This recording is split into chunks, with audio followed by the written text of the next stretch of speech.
What's up guys, Chris Dover here, head systems trader at Macro Ops. And actually today I want to talk about something a little bit different than markets. I'm going to leverage my history in crisis. So prior to becoming a trader, I was in the military. I was a Marine, I was an infantryman, and then I was kind of born and raised in Utah, mountains everywhere. I was. And I also spent about 7 years working for the government in war zones, in crisis zones, and all sorts of things. So I have a lot of experience in times of lockdown, in survival mode, and in disaster recovery and disaster planning, disaster mitigation, high threat environment, low threat environment, permissible, non-permissible, the gamut. I've done all those sort of things. And I want to talk about how to prepare yourself to get prepared. Because like just now, I'm recording on Sunday afternoon, Governor Newsom in California pretty much just shut all bars and restaurants in California. And I believe people over the age of 65 they have to stay home.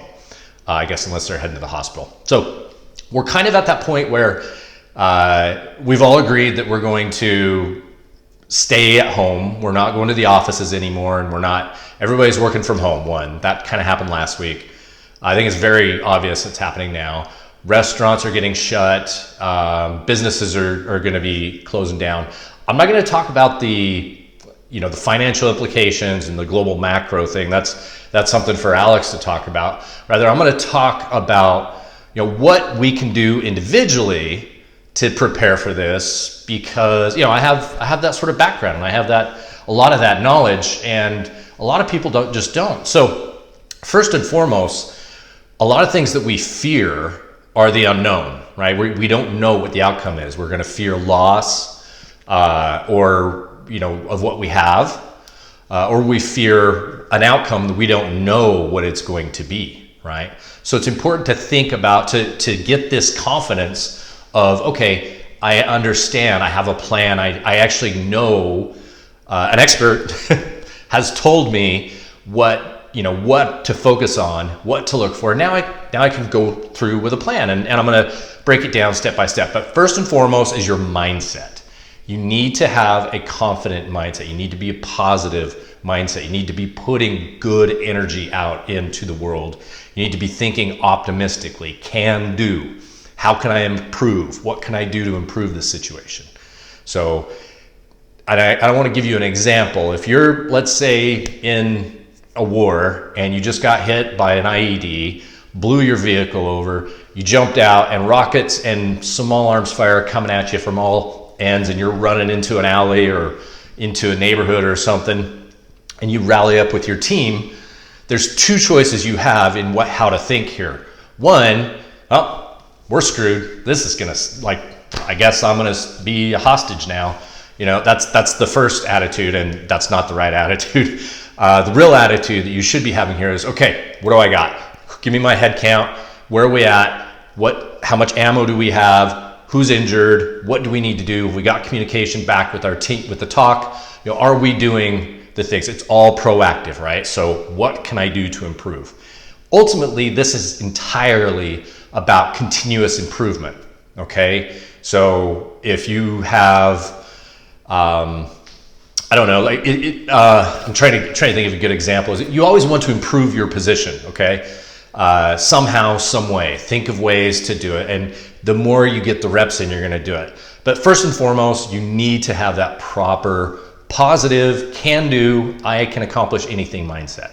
It's really important, not just for you, but you need to take responsibility. There's people around you, your family, they're going to be looking at you to be a leader, and for you to have that level of confidence when things may be a little chaotic. You need to be the calm head. You need to take deeper breaths, and you need to think, okay? So that leads me into the next thing here is, we're dealing with a pandemic, and your health is the thing that is at most at risk with a pandemic, right? I'm not going to get into is it legit? Is it fake? Blah, blah, any of that. I'm not getting into any of that. I'm just saying this is what you need to do every day of your life regardless, but especially when times of stress.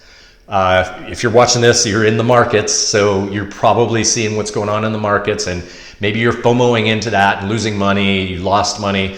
Maybe people are calling you up saying, hey, I just put a bunch of money on my 401k, I just bought a bunch more and now it's down again. Like you're dealing with a lot of other stress. So you need to be that leader, and you need to be at that level of like, okay, I know what's going on, and here I can offer some hands. First things first, get more sleep than you need. Get an extra 30 minutes or an hour of sleep than you normally would. If you're getting 6 hours, you should be at least 8 hours. If you're 8 hours, go for 9. If you're 9, go for 10. LeBron James gets at least 10 hours a day. And that guy, think about what he's doing. So make sure you're getting more sleep than you need. That could include a nap during the day as well, okay?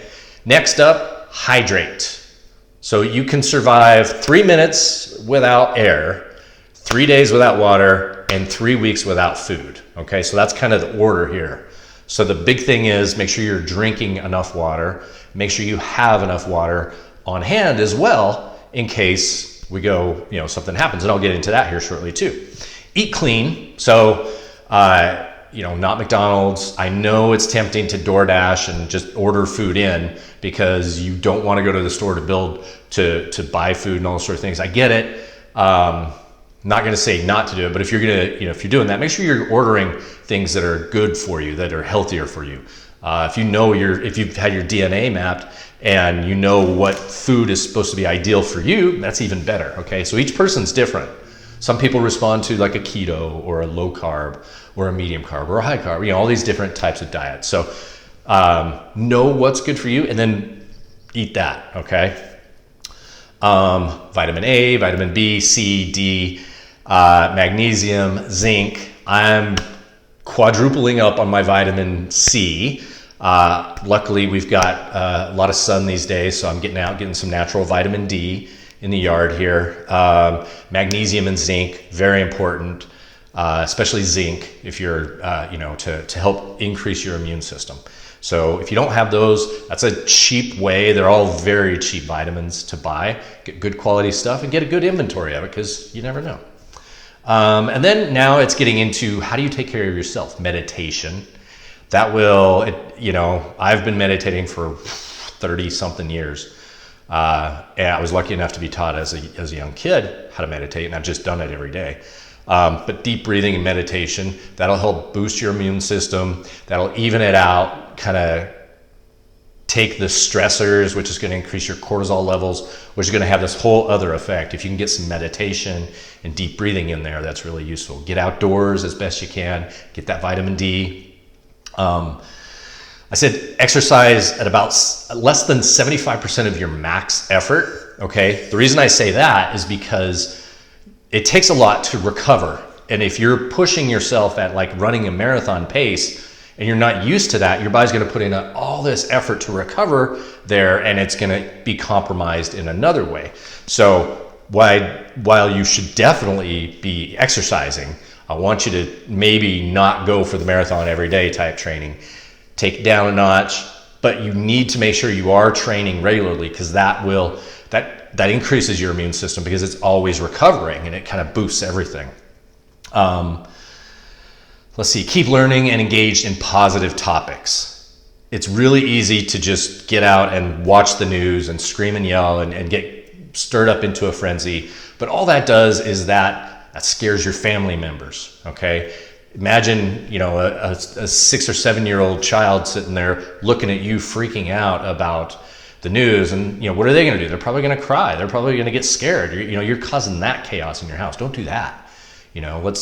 Especially people who have kids who are home right now. Do some reading. It's time. You could do some homeschooling with them. Take the time, especially if you're working from home and you're normally in an office. Like now you're home, you have time. You can, whether you're not. You may not be teaching your children. Maybe it's just you. Maybe it's you and roommates. But sign up for courses. Go on YouTube. Do everything you can. Really use this time to level up. Make it like a huge push forward in your life. While everybody else is freaking out, you're moving far ahead. And then the final thing is verbally say this with your mouth. I feel great. Just say that. Say, I feel great. You say that over and over, and it's a positive affirmation, but you'll believe it. You start believing it when you say it, you know? That's the thing. Okay. You've taken care of number one. Now, the reason I say all those sort of things you want to do that is because you cannot be helpful to anybody else if you're not at the top of your game. So take care of number one first. You're number one. Take care of you.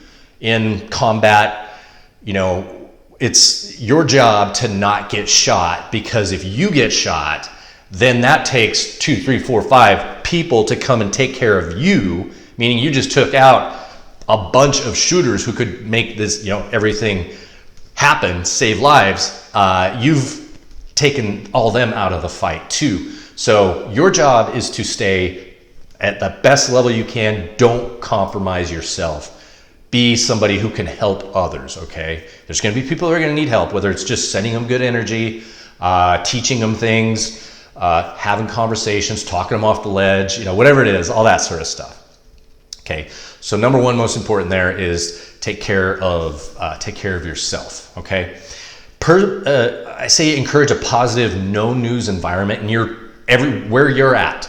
Don't bust open the news, don't read the emails that are just salacious. Try to stay off the negative, create your own curated stream on Twitter that blocks certain words, so you're never going to get caught up in a conversation that's going to spin you into that spiral, that death spiral of anger and mayhem. Stay away, okay? Eliminate words like can't, like change it around. What could I do here? Say, oh, we can't do that. You're like, oh, well, what can we do here? Instead of we can't do that, it's like, oh, this doesn't seem like an option. Let's see what options we have. Just adjust the conversation a little bit. It's all about having that can-do attitude. When things are going wrong, really, really bad, or whatever it is, having that can-do attitude is how you solve problems, okay? So it encourages optimism, and that, once you're optimistic, I can figure this out. Once you believe you can figure anything out, then you have a great chance. Let's see. Okay, so there's been a lot of stuff about stockpiling and like shelves in grocery stores are empty. Let's talk about the sort of things that you're going to want to have if we're not able to go out, and let's say they say everybody you can't leave, stores are closed. The only people are out are emergency personnel, or you're only able to go to this, like maybe they have like food places, and they just, they have stacks of food, and you come out there one at a time and you get food. Who knows what's going to happen? But remember when I said you can live 3 minutes without oxygen, 3 days without water, and 3 weeks without food. I want to point out you can live an entire lifetime without toilet paper. So toilet paper is not on the list of priorities, okay? That's on a list of, do I keep my Netflix subscription or do I pay for toilet paper? Like, it's, even if we're out of power, electricity, gas, water, internet, if all that's gone, you still don't need toilet paper to survive, okay? So first priority is shelter, okay?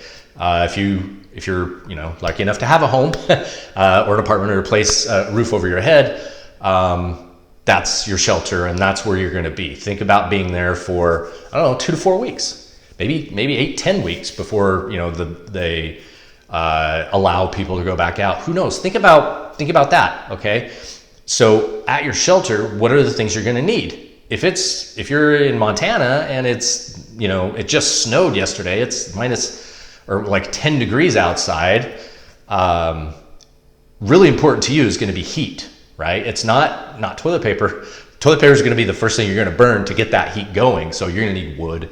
You're going to need a place to do it. Think about what happens if the power goes out and gas goes out in a place like that in the dead of winter. That's more scary than a lot of other things. Okay, so think about generators. Think about heat sources. 2 people into a sleeping bag. Together, the body heat condensed will warm you up, okay? It'll keep you warm, especially if it's like 10 degrees outside and you don't have heat or electricity in the house. You're kind of stuck there. with your significant other or with friends or whatever, hey, you're going to have to get close, get in there, keep each other warm, keep each other safe. Okay. So body heat in sleeping bags or multiple blankets is if you don't have heat. You may have to spend all day sitting in there. Okay. Water is next. So we've got shelter. We have a place to stay and breathe and meditate and make ourselves better there. Water is the next thing we're going to make sure. So try to have 4 weeks worth of water at home. Get big gallon jugs of, maybe milk or whatever they were, and fill them full of water, tap water, fine, doesn't matter. If you have access to a lake or a stream or, I'm in the middle of the city, so I don't really have any of that, but we still have running water, of course. It's not like today's not, hasn't taxed the system, but you're going to want to have water. You're going to want to have a good filter system. If you're home for 4 weeks and you're not going out to refill, you're going to need to make sure you have enough water. So think about that. Filter on the refrigerator, filter on the faucet, fill up tap water if need be. Have water. If you do get water from a source outdoors, you're going to want to boil it first or filter it through a filtration system. Boiling first if you get it from like a lake or a river or something like that, and then filter it. Let's see. Yeah, don't get yourself sick from the water. So that's supposed to give you life, not take it. So next, on food. What you're going to want to have at your house is nutrient-dense food and stuff that's going to last a lot longer. You may be on a 1 meal a day plan at this, here, where you have, 10-pound bag of rice and a pallet of black beans, and that's your diet, and that's a fine diet. You're going to want like things like peanut butter, maybe meals ready to eat, the MREs, the military thing. They have prepared packages of, like turkey noodles or something like that, where you can buy. Also, you can go on Amazon today and order what you need, and they may not have it, but it's on order. So when it does come in, you'll get shipped. I know Instacart right now, it's like 3, 4, 5 days. You can order from Costco as of today, and your delivery will arrive in 5 days. And usually Instacart's like 2 hours. So just think about that. It's like, okay, I have my initial supply. How am I going to restock that? And if all those supermarkets are empty at this moment, that just means that the supply chain hasn't caught up to the demand. So get your orders in there online, and then those are coming in anyway, right? If you do get to a point where you're like locked in at home and we're not able to go out grocery shopping and all that sort of stuff, eat the perishables first, right now. Like, when you first get to that point, if you have fruit and vegetables that are potentially going to go bad, eat them now before they go bad. So that will push whatever else is not as perishable a day or two back. Just think about those sort of things. Toilet paper is not a priority. If you're going to spend the $50 for a couple of rolls of toilet paper, use that for something more important. Toilet paper, you could get a bedsheet and break it off and cut a little piece off and use that, and it's non-disposable even. You could reuse it if you wanted. Think about hygiene, of course, it's very important, but toilet paper is a luxury. And that's way at the bottom of the list of things that you really need to be thinking about. Okay. Now, here's what you have to think about now. When the hospitals are overran, that's going to require the police to step up, right? Because there's going to be chaos at the hospitals. So the police are going to have to go and kind of keep order there, which they're going to bring the National Guard in, which, it all kind of things. And there's going to be a high level of stress. So it's all very important to think, like, you may not have the ability to call the police or the fire department, or the maintenance or anything like that for this period of time. So you think about being self-sufficient. Don't put yourself in situations where you would need the police. So that comes into, keeping your windows shut so that people walking by don't look in and be like, oh, there's an opportunity in there, right? Like, kind of keep that stuff going. If you did buy 100 rolls of Charmin and you're showing it off on social media, if things go to where people are a little desperate, they didn't prepare, and they're really nervous, a lot of these people might be a little more desperate down the road. They're thinking, oh, well, if Steve can buy 100 rolls of Charmin. Imagine what else he has, because who would buy 100 rolls of Charmin if they didn't already have everything else already there, right? That's the mindset of the people out there when they see that. So they'll remember those things on social media. So be careful about that.